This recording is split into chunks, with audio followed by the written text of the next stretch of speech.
Hello भाई लोग, कैसे हैं आप सब। आप देख रहे हैं डीके एंटरटेनमेंट चैनल।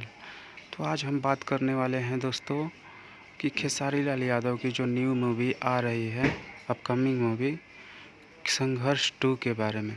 तो संघर्ष 2 जानिए कि कब रिलीज हो रहा है। संघर्ष 2 25 अगस्त 2023 को रिलीज हो रहा है, जिसका प्रोड्यूसर है रत्नाकर कुमार और डायरेक्टर है पराग पाटिल जी। तो ये लोग बहुत ही बेहतरीन सिनेमा लेकर के आ रहे हैं हमारे इंडस्ट्री के लिए। तो आप लोग ऐसे ही प्यार दुलार बनाए रहिए। और खेसारी लाल यादव की जो मूवी थिएटर में अब की बार लगने वाली है, ये भोजपुरी के लिए सबसे बड़ी बात है और गर्व की बात है कि इतनी बड़ी सिनेमा भी अब भोजपुरी में बनने लगा। संघर्ष 2 में मेघा श्री और विनीत विशाल, बहुत सारे आर्टिस्ट इसमें नज़र आने वाले हैं। तो आप लोग ऐसे ही प्यार दुलार बनाए रहिए। और मेरे चैनल को सब्सक्राइब नहीं किए हैं तो सब्सक्राइब कर लीजिए, क्योंकि हर नोटिफिकेशन इस चैनल पर मिलता रहेगा और भोजपुरी के लिए हर छोटी बड़ी खबरें आपको देखने को मिलता रहेगा। तो थैंक यू भाई लोग, लव यू।